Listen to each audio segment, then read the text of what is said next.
उत्तर प्रदेश के बांध, ये ढांचे सिर्फ नदियों का रास्ता नहीं रोकते, बल्कि पूरे राज्य की ऊर्जा और विकास का पहिया चलाते हैं। आज के इस खास एक्सप्लेनर में हम यूपी के बांधों, परियोजनाओं और ऊर्जा राजधानियों के भौगोलिक चमत्कारों को डिकोड करेंगे। एक ऐसा सफर जो काफी स्ट्रक्चर्ड और दिलचस्प होने वाला है। तो बिना किसी देरी के सीधा टॉपिक पर आते हैं। अच्छा, आज के इस एक्सप्लेनर में मुख्य रूप से 5 चीजों पर फोकस रहेगा। पहला, इन बांधों का असल उद्देश्य क्या है। दूसरा, राज्य के सबसे ऊंचे और लंबे बांध। तीसरा, ललितपुर और सोनभद्र जैसे अहम हब। चौथा, बेतवा नदी का पूरा नेटवर्क। और आखिर में कुछ बेहद अनोखे और ऐतिहासिक बांध। चलिए इसे एक एक करके समझते हैं। तो सबसे पहले बात करते हैं सेक्शन 1 की, बांधों का उद्देश्य, जो सिर्फ पानी तक सीमित बिल्कुल नहीं है। देखिए, जब हम इन बड़े बांधों की बात करते हैं तो इन्हें तकनीकी भाषा में बहुउद्देशीय परियोजनाएं या मल्टीपर्पज प्रोजेक्ट्स कहा जाता है। इसका सीधा सा मतलब यह है कि नदी घाटी के ये विशाल ढांचे एक ही समय में विकास, खेतीबाड़ी और पर्यावरण से जुड़ी कई जरूरतों को एक साथ पूरा करने के लिए डिजाइन किए गए हैं। ये कोई आम कंक्रीट की दीवारें नहीं हैं। इनका सबसे मुख्य काम तो जाहिर है जल संचयन और संरक्षण यानी पानी को सहेजना है। लेकिन असली असर इसके बाद शुरू होता है। इसी जमा किए गए पानी से बड़े पैमाने पर थर्मल और हाइड्रो इलेक्ट्रिक पावर जनरेट की जाती है। इतना ही नहीं, यहीं से छोटी बड़ी नहरें निकालकर गांव-गांव तक सिंचाई की व्यवस्था पहुंचती है और वहां मछली पालन भी इन्हीं के जरिए होता है। मतलब पानी एक है, लेकिन फायदे अनेक। चलिए अब आगे बढ़ते हैं सेक्शन 2 की तरफ, द जाइंट्स, यानी यूपी के सबसे ऊंचे और सबसे लंबे बांध। ये तुलना वाकई कमाल की है। एक तरफ है रामगंगा बांध, जिसे कालागढ़ बांध भी कहते हैं। बिजनौर जिले में रामगंगा नदी पर बना ये राज्य का सबसे ऊंचा बांध है। और वहीं दूसरी तरफ है राजघाट बांध या रानी लक्ष्मीबाई सागर। ललितपुर जिले में बेतवा नदी पर बना ये राज्य का सबसे लंबा बांध है, जिसे 1990 में मध्य प्रदेश के साथ एक संयुक्त परियोजना के रूप में बनाया गया था। अब यहाँ एक बड़ा ही दिलचस्प सवाल उठता है। क्या किसी को अंदाजा है कि यूपी की ऊर्जा राजधानी यानी एनर्जी कैपिटल कौन सा जिला है? और बांधों का शहर किसे कहा जाता है? सोचिए थोड़ा। इन सवालों के सटीक जवाब छिपे हैं हमारे तीसरे सेक्शन में, ललितपुर और सोनभद्र के प्रमुख हब। तो बात यह है कि सोनभद्र को यूं ही ऊर्जा राजधानी का टाइटल नहीं मिल गया। इसके पीछे 1962 में बने रेहंद बांध जैसी विशाल परियोजनाओं का हाथ है, जिसने भारत की सबसे बड़ी कृत्रिम झील बनाई, गोविंद वल्लभ पंत सागर, जो राज्य के पहले मुख्यमंत्री के नाम पर है।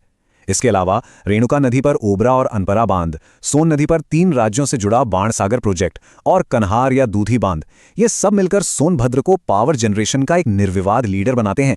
दूसरी ओर ललितपुर के नाम एक अलग ही रिकॉर्ड दर्ज है।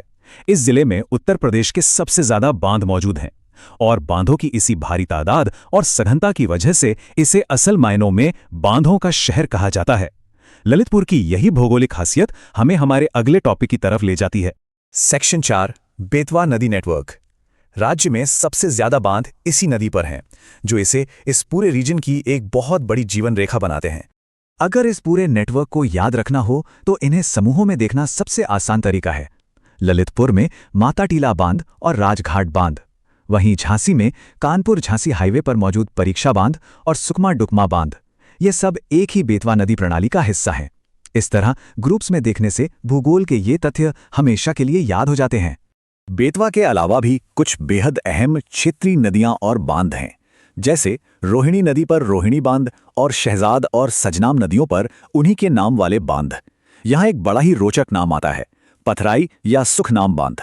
बुंदेलखंड के पथरीले और सूखे रास्तों के कारण ही इसका नाम पथराई पड़ा है। इसके अलावा कानपुर में गंगा नदी पर लवकुश या गंगा बैराज और पीलीभीत में शारदा नदी पर शारदा सागर बांध भी इस पूरे जल नेटवर्क के बहुत महत्वपूर्ण हिस्से हैं। अब आते हैं हमारे आखिरी और सबसे रहस्यमयी हिस्से पर, सेक्शन 5, ऐतिहासिक और अनोखे बांध। इनकी बनावट की जो विविधता है वो सच में हैरान करने वाली है। मिर्जापुर में बेलन नदी पर बने मेजा बांध को ही ले लीजिए, ये पूरी तरह से सिर्फ मिट्टी से बना है। और चित्रकूट का गढ़वा बांध और महोबा का सलारपुर बांध, ये तो और भी अनोखे हैं। ये मौसमी बांध हैं जिनका कोई नदी स्रोत है ही नहीं। इन्हें सिर्फ और सिर्फ मानसून की बारिश के पानी को इकट्ठा करने के लिए बनाया गया है। लेकिन मिर्जापुर की घरई नदी पर बना अहरोरा बांध एक बिल्कुल अलग ही कहानी समेटे हुए है।